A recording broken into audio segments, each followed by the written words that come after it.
le hasard devient une sorte de providence qui, sous le masque de l'athéisme, n'est pas nommée, mais que l'on adore secrètement.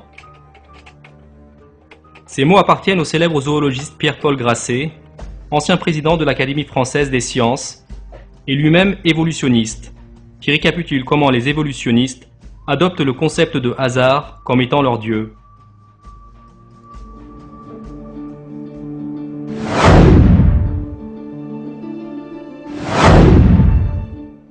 Selon la théorie de l'évolution, la vie est entièrement due à des causes naturelles et s'est développée au hasard.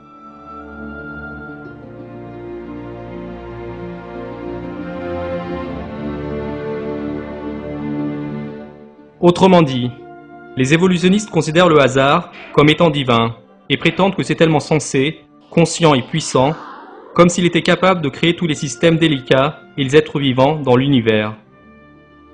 Selon eux, l'univers dans lequel nous vivons, pourvu d'innombrables équilibres délicats, les millions d'espèces différentes d'êtres vivants et leurs structures, qui possèdent des structures et des caractéristiques extrêmement complexes, ont graduellement surgi comme par hasard.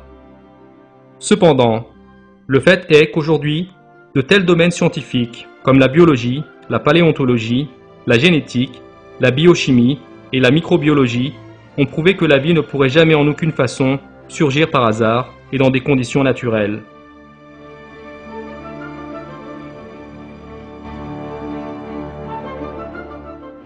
C'est parce qu'une simple cellule vivante est un grand miracle de la conception qu'elle suffit à elle seule à rendre complètement nul le concept du hasard.